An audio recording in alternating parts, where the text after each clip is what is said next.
Fortalece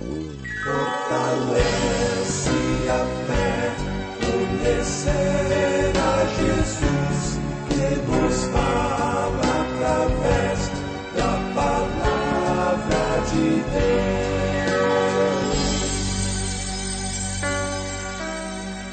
Apresentamos Através da Bíblia, o programa que leva você ao estudo sistemático e detalhado do livro dos livros, a Palavra de Deus. Este projeto, que tem como objetivo estudar toda a Bíblia Sagrada em 5 anos, foi idealizado pelo Dr. J. Vernon McGee. Os estudos são produzidos, contextualizados e apresentados pelo pastor e professor Itamir Neves. Convidamos você, ouvinte, a acompanhar esta jornada através da Bíblia. Olá, amigo, estamos iniciando mais um programa da série Através da Bíblia. Para nós é um motivo de alegria sabermos que você está conosco e obrigado porque você tem sintonizado esse programa e tem sido fiel em nos acompanhar no estudo sistemático que fazemos da Palavra de Deus. Sempre é bom sabermos que o nosso empenho tem sido reconhecido por muitos de vocês e sabemos isso pelas correspondências que vocês nos enviam. Hoje vamos estudar a segunda parte do capítulo 3 de Naum, lembrando que daqui a 2 programas já estaremos estudando mais um livro bíblico. Iniciaremos o estudo do livro profético de Abacuque. Certamente teremos lições importantes para aprender e aplicar em nossas vidas. Por isso, eu sugiro a você se programar para me acompanhar em 10 estudos para entendermos essa importante mensagem que Deus nos deixou através do seu profeta Abacuque. Depois, como muitos amigos e irmãos têm feito, você pode escrever compartilhando como Deus tem falado ao seu coração, ou então você pode trazer as suas questões e dúvidas sobre assuntos polêmicos e do seu interesse. E foi exatamente isso que o nosso irmão Carlos, da cidade de Ponta Grossa, fez, enviando-nos essa questão. Querido pastor Itamir, tem uma questão bastante delicada. Gostaria de saber exatamente o que a palavra de Deus diz a respeito do relacionamento sexual antes do casamento. Nos dias de hoje, essa prática tem sido tão normal que até dentro da minha igreja houve alguns casos. Agradeço desde já que a graça do Senhor esteja sobre todos vocês e obrigado, pois o Através da Bíblia tem sido o meu alimento diário. Prezado Carlos, obrigado por suas palavras de apoio e temos pedido a Deus que nos ajude a manter o programa de forma prática a fim de que haja edificação. Em relação à sua questão, como lhe respondi, o discípulo de Cristo precisa enfrentar a realidade atual. Vivemos num mundo sensual que procura destruir as nossas defesas espirituais. O mundo oferece e incentiva a participação em muitas atividades sensuais. O cristão que quer proteger a sua pureza precisa saber resistir às mais diversas tentações e comportamentos considerados normais pelo mundo para os namorados. Isso é para aqueles que ainda não se casaram. Os solteiros do mundo podem achar normal ter muito contato sexual antes do casamento, mas o servo do Senhor vive conforme um padrão mais elevado. Lembre-se que devemos viver de um modo digno da vida para a qual fomos chamados, conforme Paulo disse em Efésios 4:1. Além do mais, no plano de Deus, as relações sexuais são reservadas exclusivamente ao casamento lícito de um homem e uma mulher. Por isso é que há a recomendação de que o leito matrimonial seja puro, conforme Hebreus 13:4. A palavra de Deus claramente condena todos os tipos de relações sexuais ilícitas, fornicação, prostituição, impureza e os atos relacionados a essas práticas, conforme lemos lá em Gálatas 5:19. Como cristãos, devemos buscar graça e suficiência do nosso Deus para termos vidas que lhe agradem. O estudo bíblico e oração são armas poderosas para alcançarmos esses objetivos. E exatamente para orarmos, eu o convido agora, bem como a todos que estão em sintonia conosco nesse momento. Vamos orar, vamos falar com o nosso Deus. Pai querido, somos gratos pela Tua companhia conosco e por Tua misericórdia constante sobre as nossas vidas. Diante disso, Senhor, buscamos a iluminação do Teu Santo Espírito. Que o Senhor nos dê uma mente aberta para entendermos a Sua palavra e que o Senhor fale a cada coração. Pedimos, Senhor, que Tu nos dê forças para vivermos sempre para o Teu inteiro agrado. Oramos pedindo isso em nome de Jesus. Amém. Fortalece a fé, conhecer nosso Deus. Querido amigo, hoje temos por propósito estudarmos o penúltimo parágrafo da profecia de Naum. Vamos estudar Naum 3, 8 a 13. Naum, capítulo 3, versículos 8 a 13. Nesse texto, o profeta Naum, transmitindo a palavra do Senhor contra Nínive, condena mais uma vez essa terrível cidade, mostrando que o seu tempo de glória e esplendor logo chegaria ao fim, como consequência dos seus pecados. Naum mostra que, embora fosse Nínive e toda a Assíria um império mundial ameaçador, quando Deus resolvesse agir, nada impediria o seu castigo. Naum inicia esse texto mostrando que, se Tebas, uma das grandes e poderosas cidades daquela época, também tinha sido destruída pelos próprios assírios e não teve como resistir, certamente, Nínive não teria poder para resistir à ação fulminante do Senhor. Todo o orgulho, a arrogância e a soberba de Nínive cairiam por terra. Nada poderia ser feito para impedir a sua destruição. Os assírios, que se achavam superiores a Tebas, pois a tinham conquistado, também cairiam. Vamos relembrar um pouquinho. A cidade de Tebas estava situada às margens do rio Nilo, em grande parte ocupada pelas cidades de Luxor e El-Karnak. Para os egípcios e para os hebreus, essa cidade era conhecida como No-Amon, conforme lemos logo no versículo 8 desse texto. Isto é, a cidade de Amon. Pois só no tempo dos gregos é que ela recebeu o nome de Tebas ou Dióspolis. Amon era o deus de Tebas, cujo nome significa escondido. Ele representava inicialmente as forças reprodutivas, porém depois foi renomeado, sendo chamado Amon-Ra, o rei dos deuses. Ele passou-se então a constituir-se uma das 3 divindades protetoras da cidade. Amunete, ou Mute, era a deusa do céu, e o seu filho, Khonsu, era o deus da lua, e juntos com Amon-Ra, perfaziam as divindades de Tebas. O templo de Amon-Ra em Karnak representa um dos melhores e mais preservados templos de Tebas e mesmo do Egito Antigo. Com os faraós da 9ª e 10ª dinastia, a cidade foi se desenvolvendo como centro administrativo dos governantes egípcios. Tebas era uma obra arquitetônica. Ela se desenvolveu ainda mais com os faraós da 19ª e 20ª dinastias, que adicionaram ainda mais esplendor a esta cidade.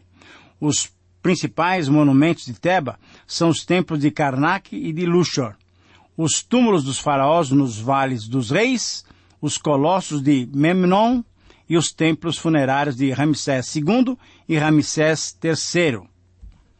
A antiga Tebas e a sua necrópole foram classificadas Patrimônio Mundial pela Unesco. Este local hoje está ocupada pela moderna cidade de Luxor, no Egito. Querido amigo, essa grande e importante cidade, até hoje reconhecida como tal, foi um dia cercada, derrotada, invadida, ocupada e destruída, mostrando que não há poder humano que resista o poder divino. Deus, então, usou Naum para trazer essa palavra de reflexão. Por um lado, o povo de Judá deveria confiar de que o Senhor agiria em seu favor, julgando os terríveis e cruéis assírios. Porém, por outro lado, essa palavra servia também para que os assírios refletissem e soubessem que eles também não poderiam resistir às ações poderosas de Deus. Toda a empáfia, a arrogância e a presunção assíria seriam derrotadas, seriam destruídas pelo Senhor. Então, ao analisarmos esse texto, podemos considerá-lo sob esse título: a destruição dos que se julgam superiores. Querido amigo, então, com base em Naum, capítulo 3, versículos 8 a 13, vamos detalhar esse texto sob esse título: a destruição dos que se julgam superiores. No verso 4 desse capítulo, estudado no programa passado, o profeta Naum apresentou Nínive na figura de uma prostituta, de uma mulher infiel.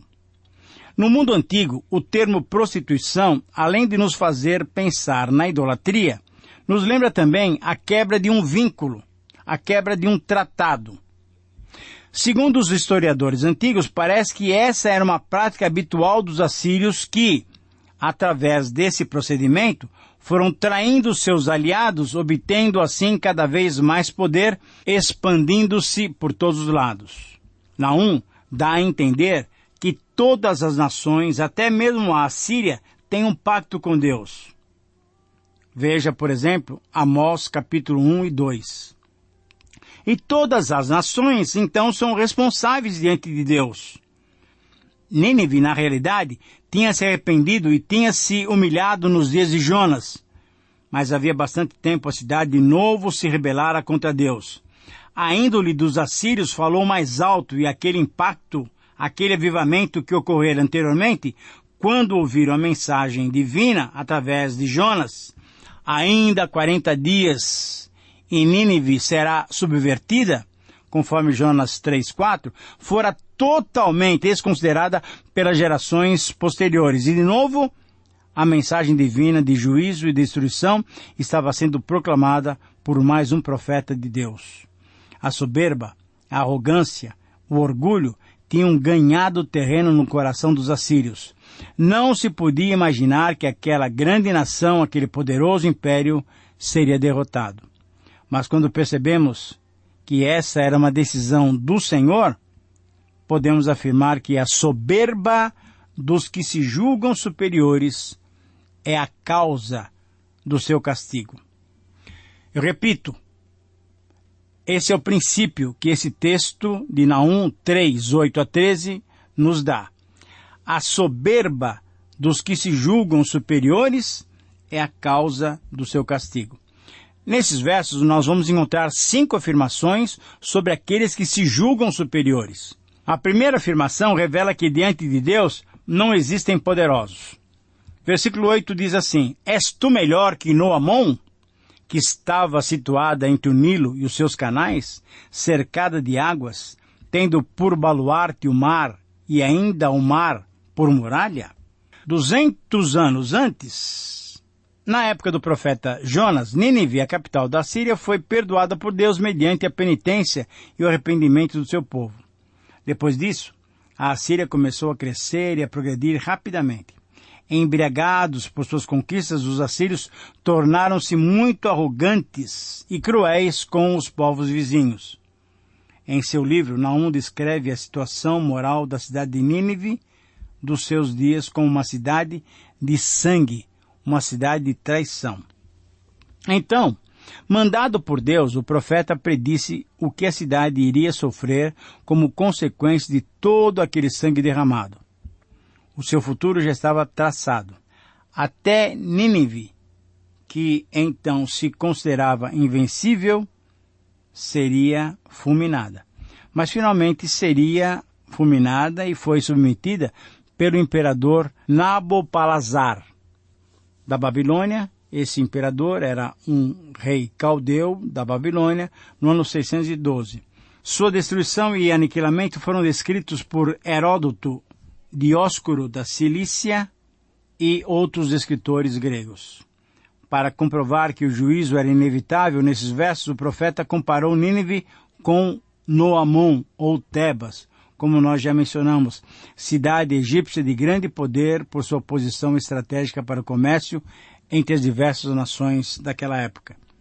Veja bem, para Tebas, ou Noamon, todos os povos se dirigiam para negociar com ela e para obter a sua ajuda, criando assim uma dependência até certo ponto não favorável à sua própria população.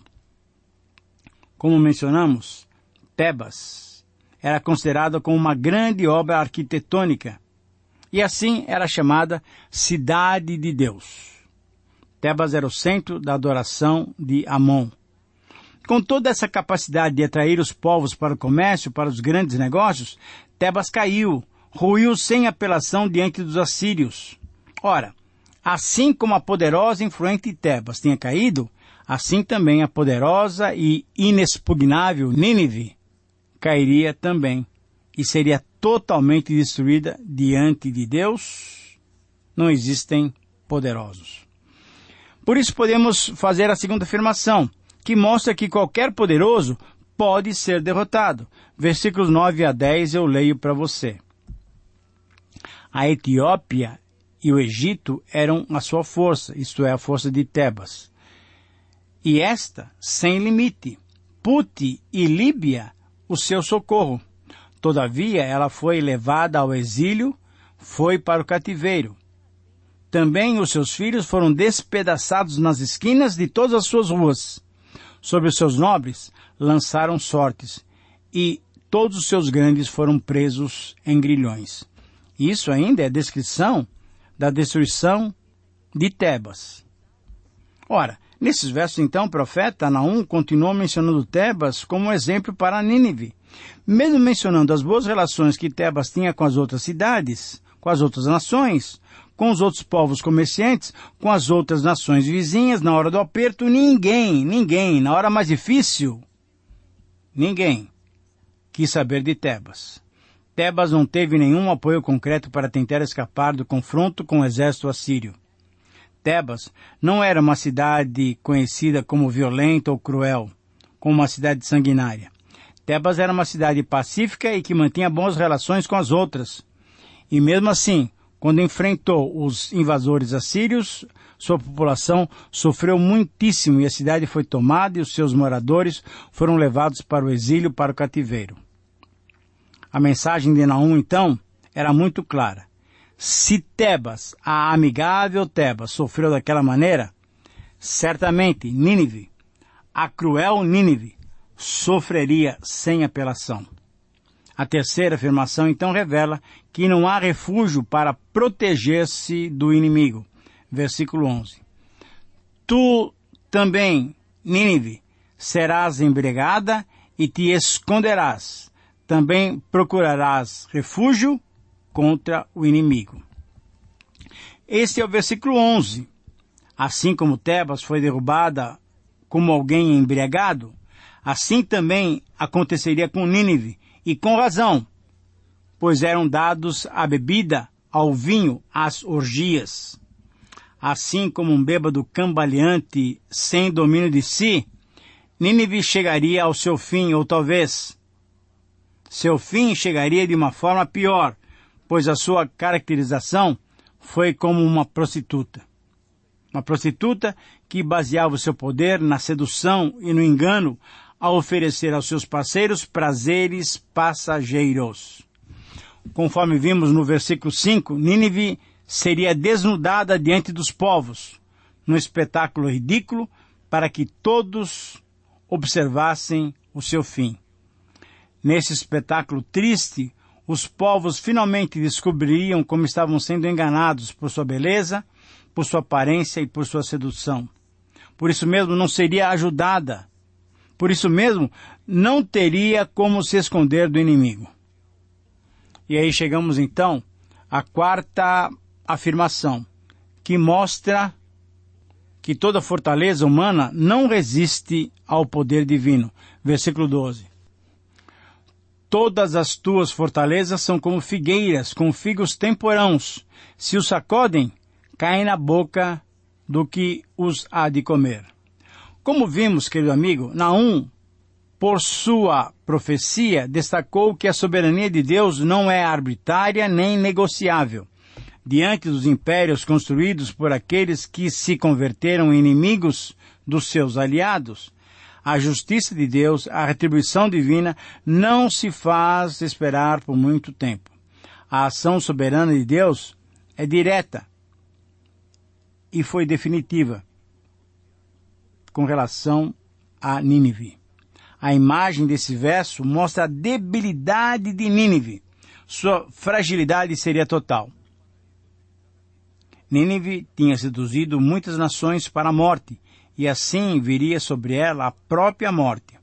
A figura de uma figueira com figos temporãos, prontos para serem comidos, era a figura que caracterizava a situação da cidade sanguinária. Nínive estava pronta para a destruição divina. A superioridade e a arrogância chegariam ao fim. Nínive só seria descoberta em 1842 da nossa época. Portanto, chegamos à quinta e última afirmação, que revela que a força militar não pode deter o inimigo celeste. Versículo 13. Eis que as tuas tropas no meio de ti são como mulheres. As portas do teu país estão abertas de par em par aos teus inimigos. O fogo consome os seus ferrolhos. Diante da aproximação dos exércitos medos e babilônicos, todas as tropas assírias foram descritas como mulheres, ou seja, não treinadas para a guerra.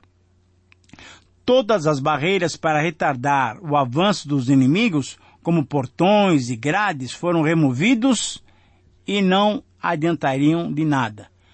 Tudo estava aberto, não havia qualquer controle ou proteção. Haveria incêndios, haveria pavor, muita fumaça, o caos estaria instalado. Até os ferrolhos dos grandes portais da cidade seriam queimados pelos invasores medos babilônicos. Não deixa dúvidas. O castigo de Deus estava dirigido especificamente contra os governantes de toda classe de autoridades que deveriam, inclusive, ter liderado o povo para o bem e não para o mal.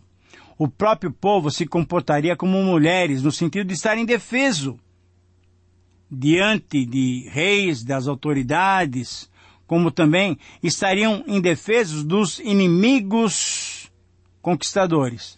Diante desses inimigos poderosos, eles estariam completamente indefesos. Nem todo o povo ninivita tinha sido favorecido pelas conquistas dos seus grandes exércitos. Por isso podemos concluir dizendo o seguinte: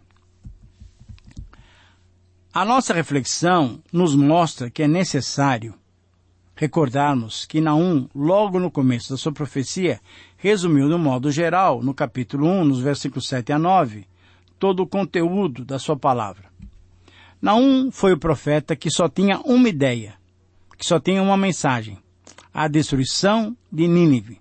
A Assíria seria derrotada por causa dos seus maus tratos com os demais povos.